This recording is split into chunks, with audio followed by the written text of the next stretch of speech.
This is 5 Minute Feng Shui Podcast, episode 84, The Garden of Wealth. Welcome to the 5 Minute Feng Shui Podcast, where each week I talk about how to move energy and make money. You'll learn how to create a prosperous home and an abundant life using classical Chinese Feng Shui. I'm your host, Katie Weber, publisher of the Red Lotus Letter, Feng Shui Easing for Wealth. Each week, I'll cover Feng Shui topics that can help you improve your life, share inspiring stories, and always end with 3 easy-to-implement Feng Shui tips that you can put to work right away, and usually in about 5 minutes. Now let's get started on the 5 minutes that could change your life.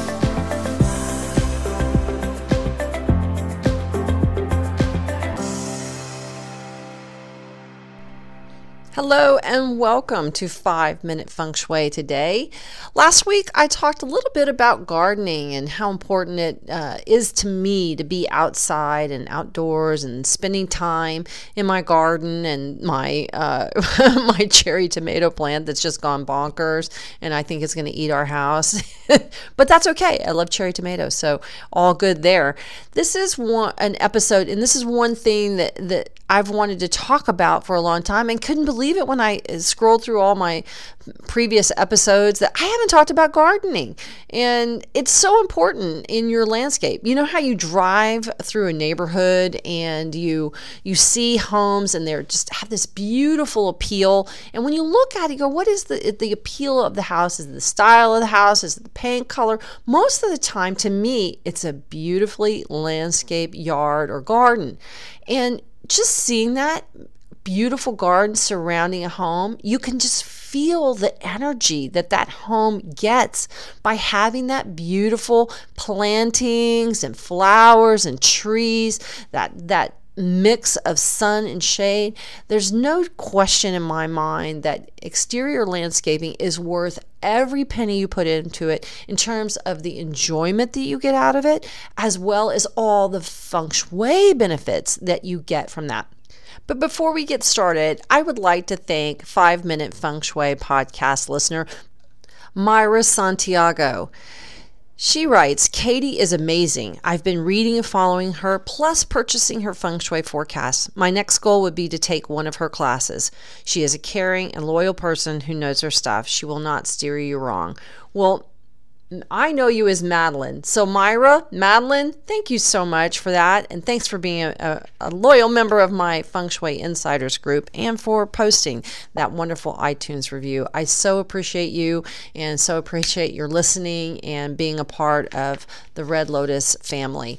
If you've got an iTunes review that you have been waiting to write, I'd love to hear your review. Please send one in. And if you do, get a screenshot of the posted review and send it to me at katie@redlotusletter.com, and I will respond to you with a free gift. And that will be a special report that will be all about wealth and enhancing your feng shui. That's a lot of fun to read. So I'd love to send one to you. Please post those iTunes reviews and be sure to get that snapshot so I can send you your free gift as my thanks to you for listening. Well, let's get back to gardening feng shui. So the important thing about gardening feng shui is that it enhances your life. Now, even if you're in an apartment, don't let that dissuade you. I'm a big believer that, plants are great indoors, outdoors, on a small balcony, whether you have a palatial estate or a simple condo. It doesn't matter. Everybody can get your hands in a little dirt. Everyone can do a little bit of gardening in some shape or form, I believe. If you've got a window, you can have a garden. This is a wonderful way to lift energy, and my favorite thing is a kitchen garden because this enables you to actually eat some of those things that you're growing, like whether it's a little small cherry tomato or some herbs in the window that you can snip and put into your dishes. It's a wonderful way to add some growing vitality that you grew in your home. I think it's a fabulous way. There's not a house that I've lived in that I don't have a kitchen garden. So if you have even just a pretty window with some nice bright light, get yourself some pots and stick some herbs in the window, or get you a nice ivy or something like that. Just adds a little greenery and freshness to your home. It's a great way to lift energy too, and to add growing healthy energy, especially right now with the coronavirus. We need that lift of growing vitality, and that happens to be a very yang energy, and we need lots of yang energy because we've got a yin metal year. So important that you add that growing energy. Now, gardens are so vital to just being a part of a home, especially in neighborhoods and actual homes with yards and gardens, that kind of thing. Obviously, if you're in a townhouse or an apartment, you have to do the gardening as you can. But in terms of homes, gardenings really can raise the real estate value. They can definitely raise the curb appeal and make it a more pleasant place to live. In fact, and I believe it's actually a very powerful draw for wealth. Think about this. Grand homes like the Palace at Versailles in France, the Medici Estate in Florence, Italy, or Biltmore House in North Carolina, they all have magnificent gardens. They have glorious gardens, and they're beautiful landmarks. In fact, I was just at the Palace in Versailles last fall, and one of the big tours of the palace is their gardens. And we rented, they have golf cart rentals that have music that plays while you drive in the golf cart and go through the fountains and all the various gardens, because they're enormous, they're immense. You couldn't possibly walk it. It would take days to cover these gardens. But here's the thing. Gardens can bring you lasting wealth, lasting health, and just bring you an enjoyment and a vigor and an energy. These are gardens that you don't have to have a statuary and magnificent fountains like the Palace of Versailles or the Biltmore. You can have a beautiful garden, even in a small townhome with a little garden at the rear. Or I have a friend who's got a Paris apartment, and it's a beautiful green space, and it just brings that sort of indoor-outdoor living in. It's wonderful. Now, the architects and the designers of like the Palace of Versailles or Medici or Biltmore, they understand that a garden creates a more magnificent estate than just the structure of the house alone. It is part of a balancing act, right? We've got our homes, but then the gardens that surround them also act as a part of the whole. And when a home is surrounded by beautiful landscaping, lovely trees and flowers and gardens, the home's exterior environment gives beautiful xing qi. This is the highest form of energy to the home. I don't often use feng shui terms or Chinese words because I want to make it accessible to you. I want the concepts to be easily understood. But I think it's important that we also hear that word xing qi, how beautiful it is, because all energy begins from the outside and goes inward. So we gain that energy. What surrounds our house comes into our house. So that's why we want to have beautiful gardens. That's why spending some time outside, or even if it's hiring you hire somebody to do the work. Planning that out is so important. I guarantee you, Louis XV or whatever number he was, did not get out there and lift a finger to work in the garden. But it was understood how important it was, because there was actually a story about another estate that had a garden that was more beautiful than his, and the owner of that estate got sent away forever for having a garden that was more beautiful than Versailles, where the king lived. So that was the interesting story about that. But you can create your own beautiful garden.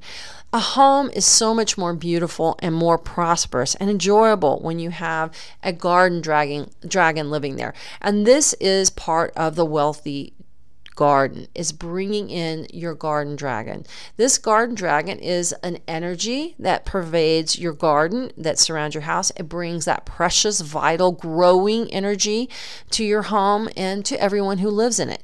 Now, by their nature, homes are an empty space, and that makes them yin. But by having beautiful gardens around the home, it brings beautiful dragon energy, and that energizes your home for health, happiness, growth, and prosperity. But of course, merely just having trees and grass isn't enough to bring a garden dragon to your home. Your garden needs to be alive with flowers, breezes, shrubs, maybe even some flowing water and some lighting. There's all kinds of ways that you can boost that energy to create a garden dragon in your own home. And you'll see it. I want to challenge you to drive around your neighborhood or whatever neighborhood that you admire. Drive around and look at those homes that just have grass and trees. Grass and trees. That's it. Just simple, plain. I mean, it's nice. They look neat. They're tidy, and that's great. But they also look sort of stagnant if you look at it. So I'm going to challenge you just tonight or sometime over the weekend or when you get a chance, drive through your neighborhood, drive through neighborhoods that have beautiful landscaping, and look and see which one seems more vital. You will be able to spot, I promise you, that you will be able to spot the homes that have a garden dragon from those that don't. The garden dragons are much more vital. They're much more active. They feel much more alive. And that will bring you much more prosperity, much more energy, much more health, much more everything in abundance. You will see those homes and you will be able to feel the prosperity. You will be able to see it in your eyes and feel it as you are looking at those homes. Really pay attention. I swear, you'll notice it. And if you do, drop me a line. I'd love to hear that you drove around the neighborhood and, send me a picture of a house that doesn't have a garden dragon and a picture that does have a garden dragon. I'd love to see what those look like to you. I'm going to have to put a Facebook post up about that because I think it would be a great way to spend a lovely spring afternoon is driving around, finding the gardens that have the garden dragon. So let's talk about what you can do to create more prosperous gardens and environs for your home. And one of the first things that we want to do is we want to plant good luck, right? Beautiful greenery. Just think of those shamrocks. Those are considered to be good luck. And that beautiful greenery brings good luck to your home because it's growing energy. It's also the energy of wealth. Wealth is the color of light green. That's right, people. Light green. What does that mean? Plants, of course. So when you create a beautiful landscape, you want to make sure that you're going to plant it in a lucky and good fortune kind of way, and that's starting with a balanced landscape. So we want to make sure that you have trees on both sides, trees or shrubs on both sides of the house, and it's not just one side, and you also have some at the rear. This creates good support luck. Trees on the left side of the house as you look out of the house is the dragon side. So that we always want the left side of the house as you're looking out from the front door toward the street. We want the left side of the house to be a little bit higher, maybe a little bit more verdant, maybe a little bit more lush, because that's the dragon side. It creates great support, and it's also good for the man of the house. Now, you still want to have some plantings on the right side of the house as well. But if you have only plantings on one side of the house or the other, you're going to have relationships that can sometimes be a little bit one-sided. So it's really important that you have a little bit of a balance with, of course, the plants being a little bit more lush on that left side, that dragon side, because we want to plant that garden dragon, right? The other thing we want to do is to entice a garden dragon to reside at your home. We want to have plants that have different shapes and sizes and textures.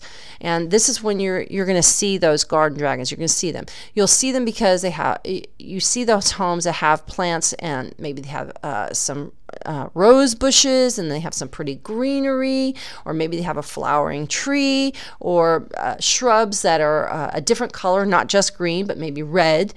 For instance, I love that dark red Laura petalum plant. It's just so beautiful. I think it's beautiful to have in your house. Now, having this variety of different shapes, sizes, and textures is a way to invite that garden dragon in and to bring more depth to your landscaping. Now, it's really important too that if you can, when you're planting, we don't normally want to have super formal gardens, but those are beautiful too. I have them as well. I have a formal garden kind of style in my home because I have a neoclassical home with like 10 giant columns in the front.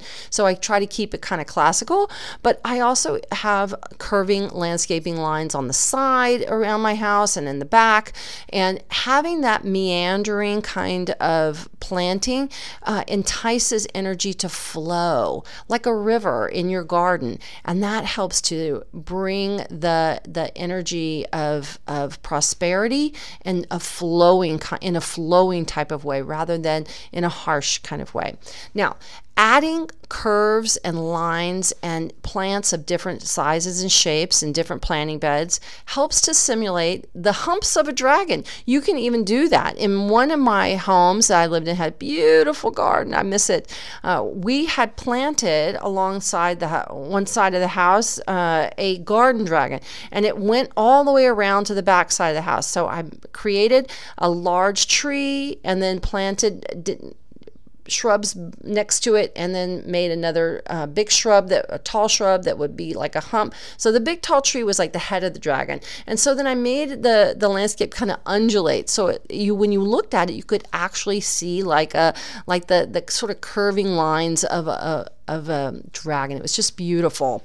Now it's so important to lure that garden dragon with water.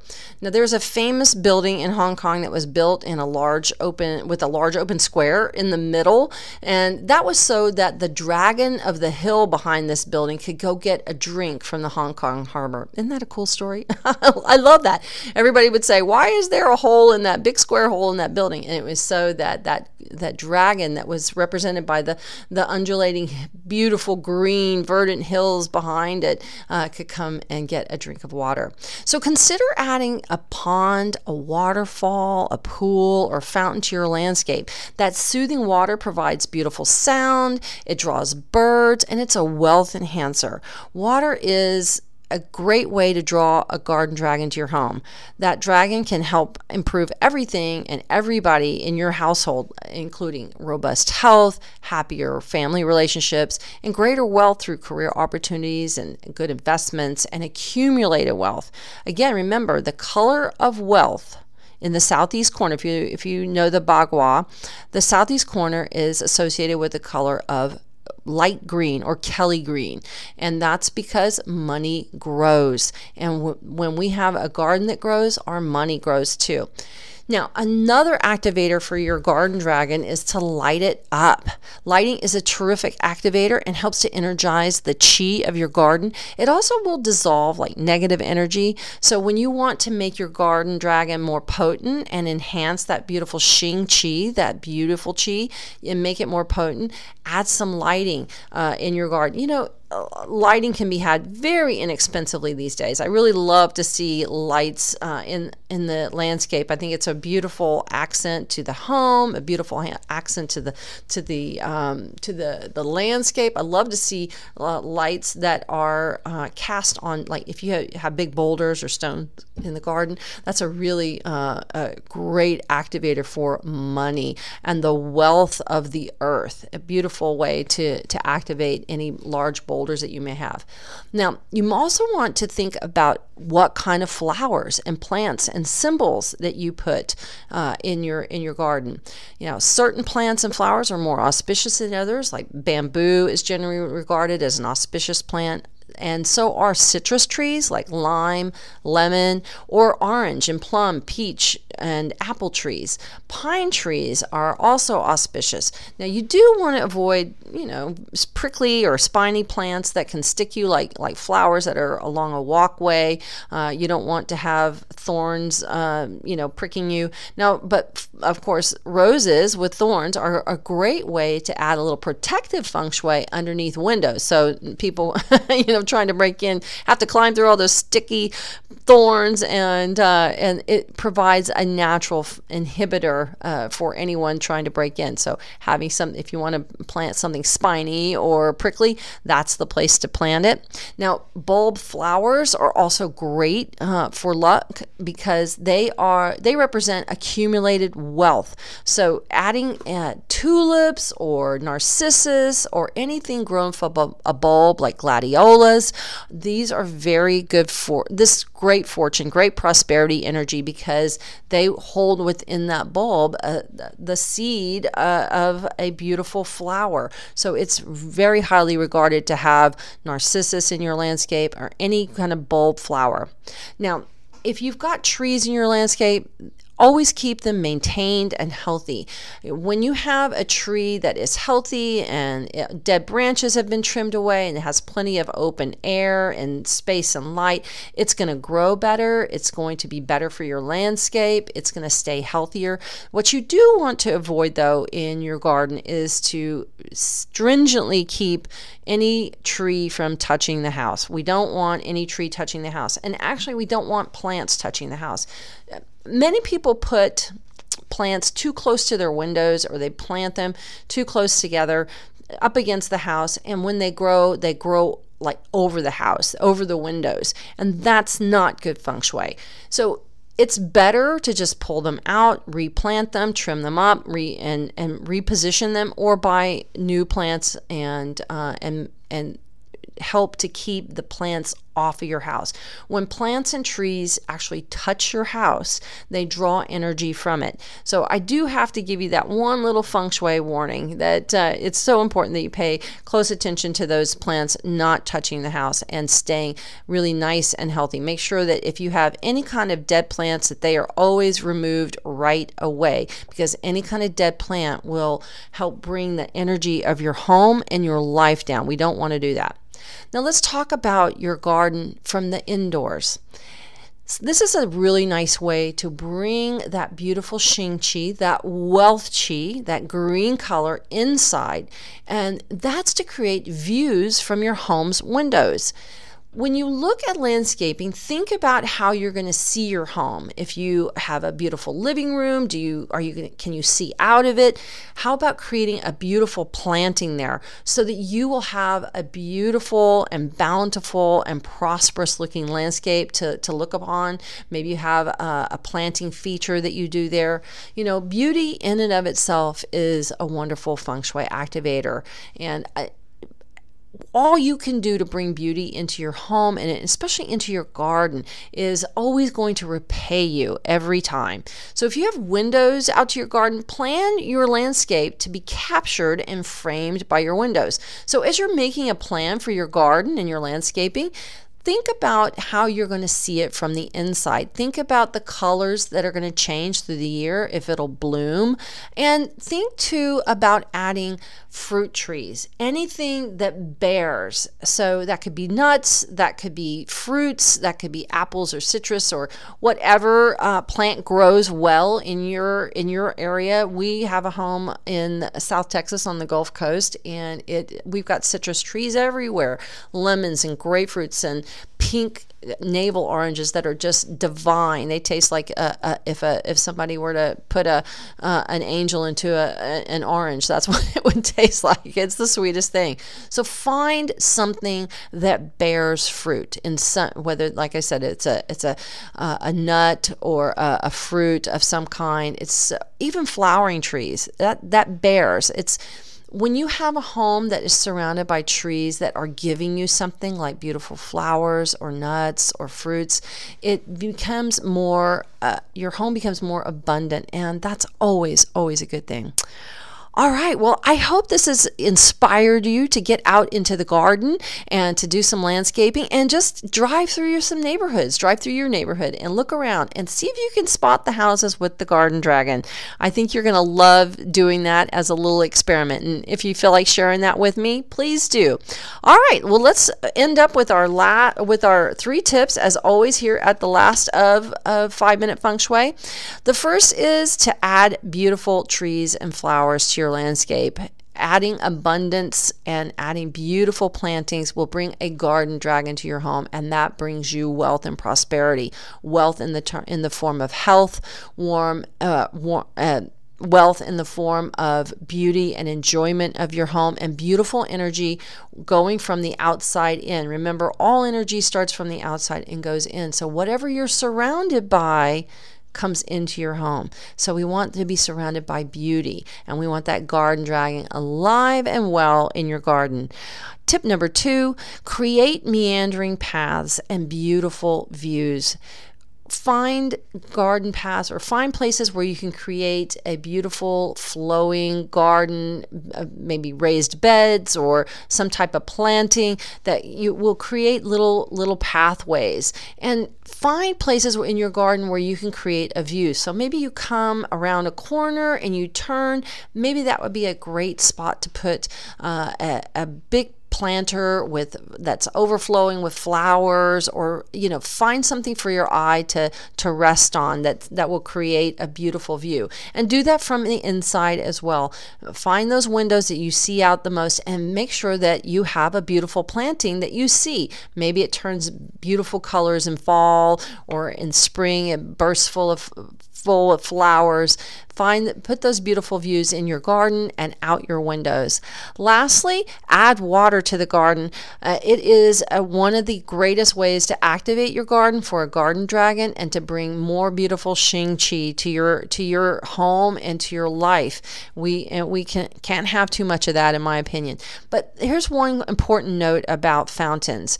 Although they're very popular, disappearing fountains are not auspicious feng shui, and I highly recommend that you avoid them at all costs, because disappearing water means disappearing money, and nobody wants that. We want water to accumulate. So make sure if you put any kind of water feature in your yard, that you want to have a 2-step water feature. One is generating water, so that's the bubbler or the fountain or the spitter, and then 2 is accumulating water, which is a bowl, it's even a pool, a swimming pool that has a gentle fountain or a spray or something like that, or you have a little waterfall or a koi pond. Just make sure that you have both water that is generating through a bubbler or spillway, and it accumulates, that there is a place for the water to be held. And this will bring you 2 types of money that comes in, like income, salary, investments, and money that grows, like your 401k, like your investments and real estate. So we need 2 kinds of money always, so we always want 2 kinds of water. All right, well, thank you so much for being with me today. I really enjoyed this. I spent a little bit more time on this podcast because, well, I love this. Gardening is something I just love and enjoy being in a garden. There's not a time when I don't get a feeling of peace and calmness, and I hope that even listening and talking about gardening will give you that sense of peace and calmness in your life. And if you'd like, leave a review. I'd love to hear from you from iTunes. And don't forget, send us a snapshot or a screenshot of your review and send it to me at katie@redlotusletter.com, and I will send you a free gift as my thanks. Have a great day. Go gardening. Get your garden dragon on. Thanks for listening to 5-Minute Feng Shui today. The Year of the Rat is coming, and I want to share with you where you can find money, love, and opportunity in 2020. And it's all in my annual Feng Shui Forecast, the Success Pack. You get a full year of in-depth Feng Shui details about how to use the energy of the year for success and prosperity. That's because every year we're showered with a Roman candle of opportunities for money, abundance, love, and opportunity. You just have to know where they are. And my Year of the Rat Feng Shui Success Pack includes all the details for every house and every zodiac sign. You also get this year's lucky clothing, handbag, and wallet colors. So be sure to go to redlotusletter.com/rat for all the details on the Year of the Rat and how to make this year the year of your dreams.